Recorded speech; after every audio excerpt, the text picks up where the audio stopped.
So every time a vegan talks about the dairy industry, one of the most common argument is that of the AHIMSA milk. In this video, I'm going to look at it from all possible angles.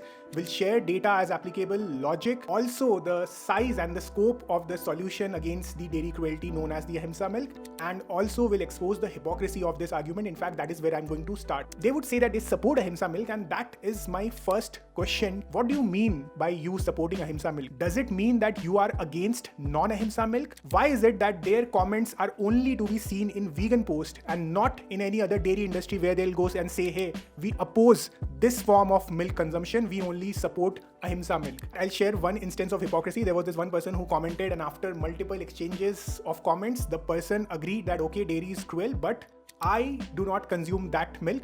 In fact, I get it from a local dairy farmer, and I know that they are not indulging in such practices. Person's account and checked and realized that this person is a fitness enthusiast. A lot of posts associated with working out. Guess what I found? That this person was drinking and promoting whey protein from a premium whey protein brand. Whey protein is essentially derived from milk. These brands export their products to India. They export the raw material. Raw material is the concentrated whey protein, which is coming from either New Zealand, Switzerland, USA, or one of these countries. For a moment, let's assume that you champion for AHIMSA milk, and then you are consuming whey protein which is coming from dairy animals in these countries where we know for sure that these animals will be killed. Also, if you notice that these arguments are always about cows, that in my village the cows are well treated. What about buffaloes? And that is a major reduction in the scope of this argument. And please don't say that you also care about buffaloes. India is already at the second position in the top beef exporting countries at the time of making this video. So we all know that India is exporting the buffalo meat, which is called Kara beef. Hindus believe that the breed called Bos Indicus is the sacred cow. The cow in Northeast is Bos Taurus. We have no reason to protect them. And Bos Indicus is the only breed that we shall protect as sacred, and Northeast is free to eat the cow. They call it cow, but it is not a cow. This is a breakdown of species-wise milk contribution in India. As you can see, this and this nondescript cows and indigenous cows, that is Bos Indicus. Only 20% of the milk is coming from these animals. And no, if someone says that no, we also take care of cross-breed cows, then that is a lie. This is a picture of a gaushala which is clearly stating right out in the open that they don't accept non-indigenous cows. Okay, let's assume that you acknowledge your hypocrisy and you only champion for clean milk coming from indigenous cows. Your argument is that these cows are well treated. Well, if that is the case, then what about stray cows? According to the life census data, there are more than 5 million stray cows in India. 5 million, let that sink in. Some of these animals, they pass away by consuming plastic or because of starvation or because of road accident and so on and so forth. But then someone can make an argument that they are consuming AHIMSA milk from a dairy farmer who is not giving up on their cows. Okay, let's assume that scenario, but before we do that, let's acknowledge that the scope has reduced further from the 20% that we earlier talked about. But then the question is that if they are not discarding these animals, is their business viable? So to drive my point, I have created a simple mathematical model. So in column A, as you can see, I have given the year. In column C, I have given the milk producing female adults. Column D, male adults. Column H, total non-milk producing bovines, and column I, total bovines. So the assumption of this model is that there are no miscarriages happening during the pregnancy, and all the newborn babies are equally distributed in the male-female ratio. So in the 0th year, we have 2 milk-producing female adults and 1 male adult. That is the arbitrary starting point that I have picked, and as you can see, in column I, it shows total 3 bovine, and in column H, it shows 1 non-milk producing bovine because that is the 1 male adult. Moving on to the year 1, the 2 milk producing female adults will give birth to 2 babies, and we have split them 1 female and 1 male. Some of you who are not aware can ask that is pregnancy happening every year? In fact, the pregnancy cycle of these animals are very similar to that of humans. It's around 9 to 10 months. And in a typical dairy industry, the dairy farmers ensure that they are subjected to continuous cycles of pregnancy. So the model that I'm using is very much in sync with what is happening in the real world. Moving on to the 3rd year, now this is where things start to get interesting because the milk producing female adults will start to increase. Even this one, the female baby that was born 2 years back, will be added to this number. So this becomes 2 plus 1 equal to 3. 3 babies who are born this year because of 3 female adults. So we have again split them. We have taken 2 female babies and 1 male baby. And in total, we have a total of 10 bovines. So I'll go ahead and fill the numbers for rest of the years. We'll see something very interesting happening. So now we are at 8th year. Female who was producing milk from year 1 will not produce milk anymore. That means that she will be added to this column which I've created, which is called adult infertile female. Again, this is in line with how the dairy industry works. Over here I've given them 8 pregnancy cycles, which is not the reality in the real world. They are discarded after 5 to 6 pregnancy cycles because the milk production also starts to decrease as the cow or the buffalo starts to age. So it is in the interest of the dairy farmer to discard the older ones and get new fertile cows and buffaloes as soon as possible.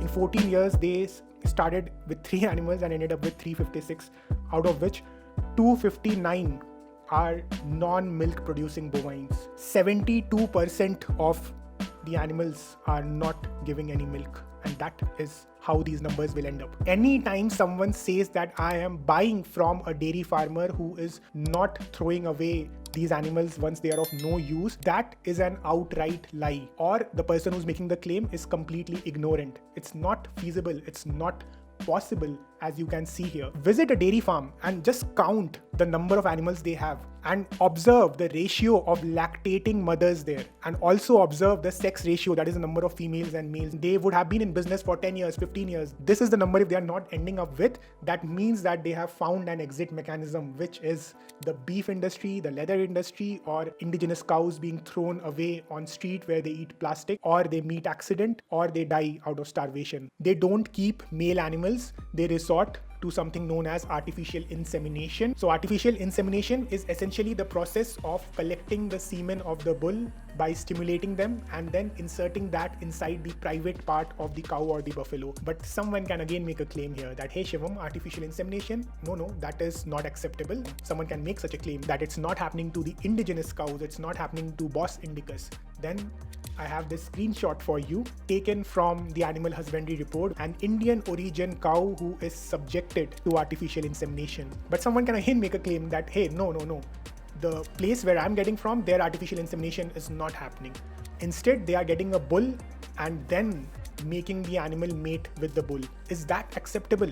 You would see so many pictures and videos where you'll find that the female animal is held by humans while the male animal is trying to impregnate them. Isn't that slavery? Isn't that exploitation? Are you saying that this is AHIMSA milk? Okay, so someone can say, hey Shivam, we are not even doing that.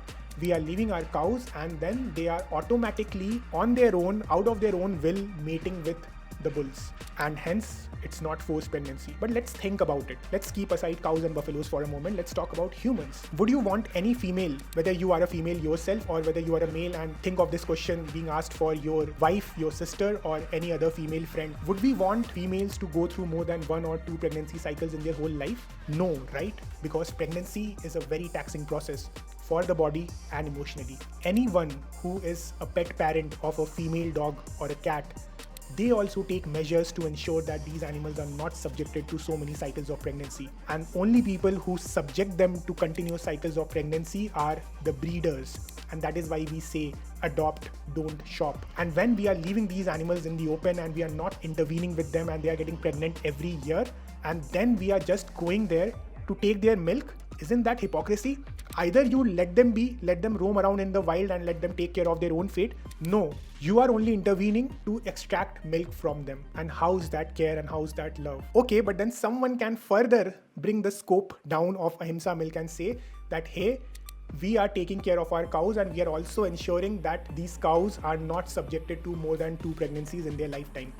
Now is that milk AHIMSA milk? Before I answer that question, let's look at the size of the problem now. So essentially you are saying that you have one companion animal who is a cow, and then you are managing that they don't get pregnant more than twice in their whole life, which is essentially 2 pregnancy cycles, which is equal to 2 years out of their 20 years of their natural life. So in 20 years, you are going to drink milk for 2 years. Let's say if you live for 60 years, you will drink milk for 6 years. You can't drink more than that because again, as we have seen earlier, it will again turn into non-AHIMSA. So are you telling me that all this hue and cry on vegan post is because you can get to drink milk for 6 years in your whole life?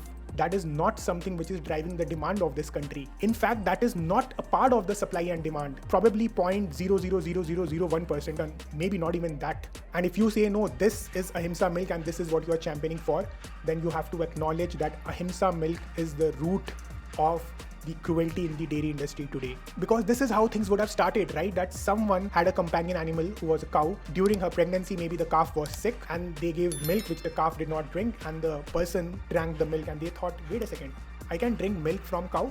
Next year, then they control how much milk the calf drinks and they reduce it by 20%. Next year, they reduce it by 50% because the greed is increasing. Why do they have to give milk to the calf at all when they can manage the bare minimum health of the calf with probably solid food or artificial milk? And then someone thought, hey, we have exhausted all our thought process on how to limit the calf from drinking the milk. Now we have to think from the other end, that is how to increase the milk production. Let's think about some chemicals that we can inject so that the milk production increases. That is how the dairy industry transformed into what it is today. If you really care about cows, stop arguing for AHIMSA milk. There are some other arguments which I would like to go through quickly. One of them being Shri Krishna drank milk. Shri Krishna was God, and Shri Krishna did a lot of things in their capacity as God. For example, killing an unethical person with Sudarshan Chakra. Would you go out and do the same? I guess no. In fact, if the Lord Shri Krishna comes to walk amongst the mortals today, he would not think about drinking milk. Rather, he would think about punishing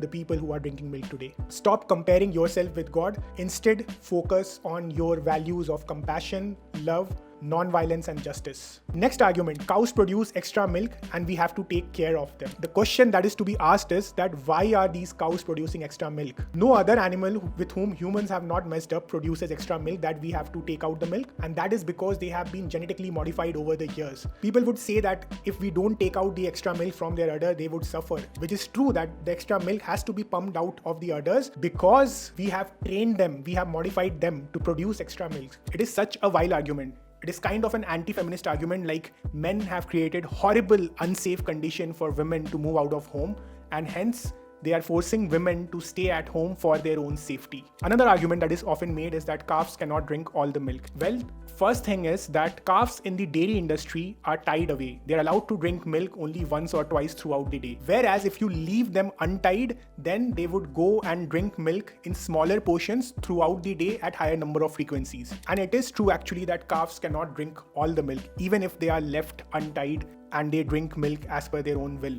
The reason for that is, like I said earlier, that these animals, these mothers have been genetically modified over the years to produce more milk. But if we really have the best interest of these animals in our heart, then instead of taking that extra milk and selling it in market and then consumers going and buying that, creating demand, if someone genuinely cares for the calves, then this additional milk should be donated to other stray cows and buffaloes and all the other starving animals. Because one thing that is certain is this, that milk demand is the root of evil in the dairy industry. Next point that people make is that of sex sorting methods, that is deploying certain tactics and processes to ensure that male calves are not born, essentially trying to increase the probability of the calf being born a female. Again, in this scenario, we have to see the intent. And what is the intent here?